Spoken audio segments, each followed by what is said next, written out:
नमस्कार दोस्तों। ओम नमः शिवाय। हर हर महादेव।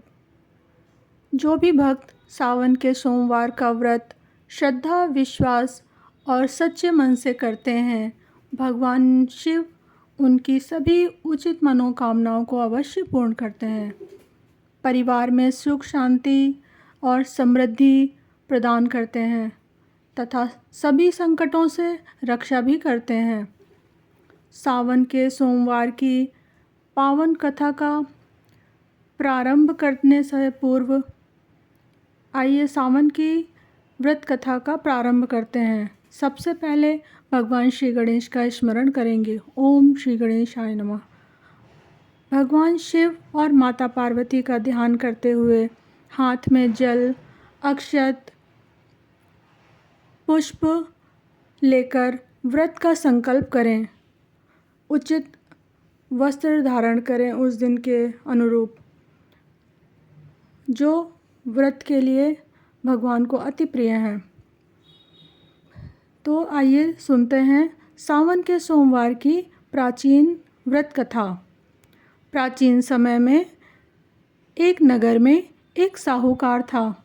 उसके पास धन धान्य की कोई कमी नहीं थी, लेकिन उसे संतान का सुख अभी तक प्राप्त नहीं हुआ था। वह और उसकी पत्नी भगवान शिव के परम भक्त थे। दोनों प्रत्येक सोमवार का व्रत रखते, शिवलिंग का जलाभिषेक करते और पूरे श्रद्धा भाव से भगवान भोलेनाथ की पूजा करते थे। उनकी भक्ति देखकर माता पार्वती उन पर प्रसन्न हुई। माता पार्वती ने भगवान शिव से कहा, हे प्रभु, आपके ये भक्त अत्यंत श्रद्धा से आपकी आराधना करते हैं। इनकी मनोकामना अवश्य पूर्ण कीजिएगा। भगवान शिव बोले, देवी, परंतु इनके भाग्य में संतान का सुख नहीं है। अगर संतान का सुख प्रदान भी किया जाए तो वह अल्प समय के लिए ही लिखा है। माता पार्वती के आग्रह पर भगवान शिव ने साहूकार को पुत्र प्राप्ति का वरदान दे दिया, किंतु उस पुत्र की आयु केवल 12 वर्ष ही निर्धारित की। कुछ समय बाद उनके घर में एक सुंदर पुत्र का जन्म हुआ। पुत्र के जन्म से सब बहुत ही खुश हुए। जब वह पुत्र बड़ा हुआ तो उस पुत्र की शिक्षा के लिए उसे काशी भेजा गया। रास्ते में वह जहाँ भी जाता यज्ञ करता, भगवान की महिमा का गान गाता, ब्राह्मणों को दान देता और भगवान शिव की पूजा करता। भगवान शिव बहुत प्रसन्न होते। समय आने पर उसकी आयु पूरी होने वाली थी। उसी समय उसने भगवान शिव का स्मरण किया।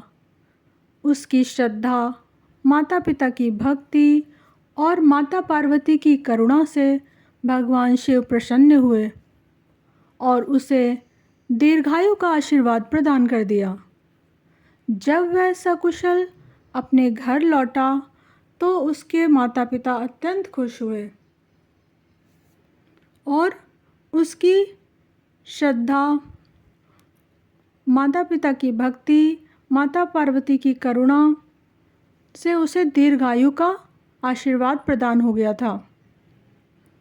जब वह सकुशल अपने घर लौटा, उन्होंने भगवान भोलेनाथ का धन्यवाद किया और जीवन भर श्रद्धा भाव से उसी प्रकार सोमवार का व्रत करते रहे। भक्तों, इसी प्रकार जो भी भक्त सावन के सोमवार का व्रत श्रद्धा, विश्वास और सच्चे मन से करते हैं, भगवान तो मात्र एक बेलपत्र के अर्पण से ही खुश हो जाते हैं।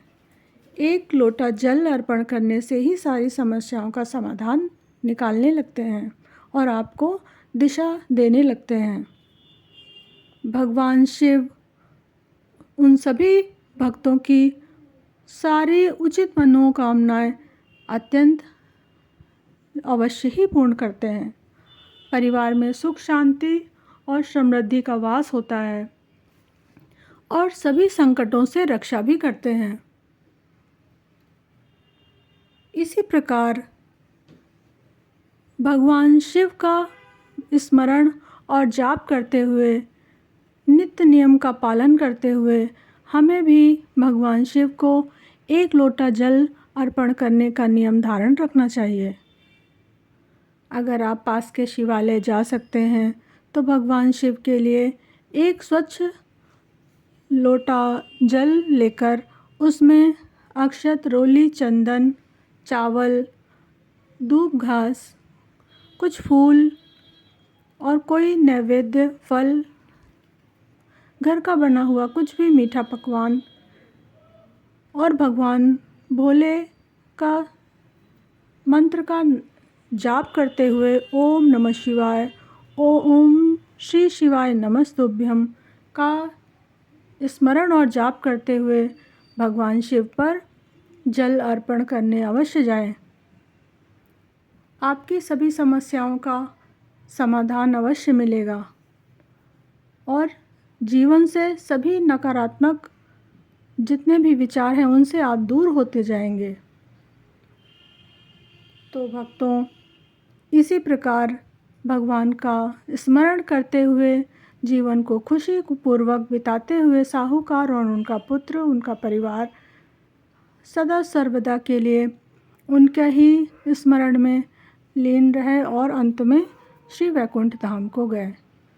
तो सभी भक्तों, प्रेम से बोलिए भगवान भोलेनाथ की जय, माता पार्वती की जय, सभी देवताओं की जय। हर हर महादेव। ओम नमः शिवाय। श्री शिवाय नमस्तुभ्यम। इसी तरह से भगवान भोलेनाथ हमारे और आपके सभी के जीवन से कष्ट, काल, दोष, पाप, विघ्न सभी प्रकार के दोषों को दूर करते रहें और अपनी कृपा और आशीर्वाद हम पर बनाए रखें। सावन के सोमवार की बहुत ही परम महिमा है, इसीलिए उनकी श्रद्धा और उनकी आस्था उन पर रखते हुए हमें उनकी इस तरह से पूजा अवश्य करनी चाहिए और मंदिर में जाकर सेवा भाव से उन्हें स्वच्छ रखने का भी नियम लेना चाहिए। पुष्प, नैवेद्य, फल सभी चढ़ाते हैं, परंतु सेवा के भाव से आप यह एक संकल्प ले सकते हैं कि हम दोपहर के समय या समय निकालकर उनकी स्वच्छता, उनकी सेवा के लिए भी हम वहाँ पर जाकर अपनी सेवा दें, उनको स्वच्छ रखें और उनको थोड़ी देर उनके पास बैठकर अपने मन की बात कहें। भगवान आपके भाव को पढ़ लेते हैं, आपके भाव को समझ लेते हैं। सभी चीज़ें अर्पण करना प्रत्यक्ष रूप से जितना ज़रूरी है, उतना ही पास में बैठकर मन के भाव से सोचते हुए भी अर्पण किया जा सकता है। भगवान आपकी श्रद्धा और आपके भाव से आपसे संपर्क में रहते हैं और आपकी सभी मनोरथ पूर्ण करते हैं। आपको पता भी नहीं चलेगा, जितनी भी आपकी सामर्थ्य थी, भगवान उससे कहीं बढ़कर आपको जीवन में खुशी, सारी सुख सुविधाएं आपके सामर्थ्य से बढ़कर देते जाएंगे और जितना भी दिया है उन्होंने, वह आपके कर्मों के फल के अनुरूप, पूर्व जन्मों के कर्मों के फल के अनुरूप उससे भी कहीं अधिक आपको प्रदान किया है। इस बात के लिए सदैव हमें भगवान के सामने नतमस्तक होना चाहिए और उनकी कृपा, उनकी दया और इस तरह से उन पर अपने आप को समर्पित करते हुए, अपने भावों को समर्पित करते हुए उनका आशीर्वाद लेना चाहिए। तो भक्तों, अगर आप शिवालय नहीं जा सकते हैं तो आप अपने घर में ही शिव जी का मन से स्मरण करके, आवाहन करके किसी सिद्ध स्थान से शिव जी को ला सकते हैं। एक अंगूठे के बराबर की ऊंचाई के शिवलिंग आप अपने घर में स्मृति रूप में रखकर उनका स्मृति चिन्ह को अपनी श्रद्धा भाव से, जो भी आपकी सामर्थ्य है उस हिसाब से आप उनको अर्पण कर सकते हैं और उनका आशीर्वाद ले सकते हैं। कहते हैं कंकड़ में भी शंकर का विराजमान है। अगर आपकी सच्ची श्रद्धा और भाव है तो आपके घर में श्री शिवाय नमस्तुभ्यम, हर हर महादेव अपने सभी कृपा और आशीर्वाद लेकर अपने परिवार समेत अवश्य ही विराजमान रहेंगे और आपके घर में छोटी छोटी सुख, समृद्धि, खुशी, सौभाग्य, ये जो आप प्राप्त करते हैं ये सब उनकी कृपा से ही प्राप्त करते जाएंगे। यह हमें स्वयं में महसूस करना होता है कि वह हमारे ही समीप है और हम जो भी ग्रहण कर रहे हैं, कर पा रहे हैं, सब उन्हीं का बनाया है। इसीलिए आपके जीवन में उनका आशीर्वाद सदा सर्वदा बना रहे, कृपा मिलती रहे आपको। आप दिन दूनी रात चौगनी तरक्की, उन्नति करते रहें, अपने पथ पर आगे बढ़ते हुए, सदा उनका आभार पाते हुए, उनका आभार जताते हुए, ऐसे ही उन पर जो उन्होंने दिया है उन्हीं को समर्पित करते हुए ग्रहण करें और सुख, सौभाग्य, अखंड सौभाग्य, जो भी उन्होंने जितना भी आपको प्रदान किया है उसके लिए उनका आभारी रहें। तो भक्तों, बोलिए काल हर, कष्ट हर, दुख हर, दारिद्र हर। ओम नमः पार्वती पतये, हर हर महादेव। हर हर महादेव। सारे दोष, रोग, विकार, कलेश आपके जीवन से कोसों दूर रहें और आपका घर खुशियों से भरा रहे। जो भी जैसा भी आपको प्रभु ने बनाया है, प्रभु हम आपके हैं, आप ऐसे ही हम पर कृपा बनाए रखना, सुख, समृद्धि, सौभाग्य देते रहना और हमें नित्य नए दिन खुशियों के दिखाते रहना।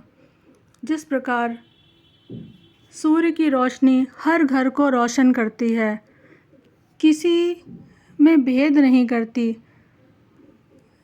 और निरंतर अपने कार्य में लगी रहती है, उसी प्रकार हमें सूर्य का आशीर्वाद लेना चाहिए और अपने जीवन को प्रकाशमान रखने के हर संभव कोशिश, उपाय करते रहना चाहिए। अपने जीवन में आगे बढ़ते रहना चाहिए। कठिन विपरीत परिस्थितियां आएंगी, परंतु सूर्य से हमें, जैसे सूर्य हर किसी पर अपनी कृपा बरसाता है, वह गरीब अमीर नहीं देखता, वह रात दिन अपनी नियम का पालन करता है, श्रद्धा और निष्ठा से अपनी सेवा प्रदान करता है। उसी प्रकार उनसे यह सीख लेते हुए हमें सूर्य देवता को सुबह जल ब्रह्म मुहूर्त में अवश्य अर्पण करना चाहिए। पूजा के शुरुआत में आप अर्पण कर सकते हैं या पूजा के समाप्ति के बाद भी उनको जल अर्पित कर सकते हैं। रात भर जो जल लोटे में मंदिर में रखा रहता है उसे आप उनको समर्पित कर सकते हैं और उसके बाद अपनी पूजा शुरू कर सकते हैं, नया जल उसमें ग्रहण कर रख के। तो सभी को सावन के सोमवार की शुभकामनाएं, तीज की शुभकामनाएं। हर हर महादेव।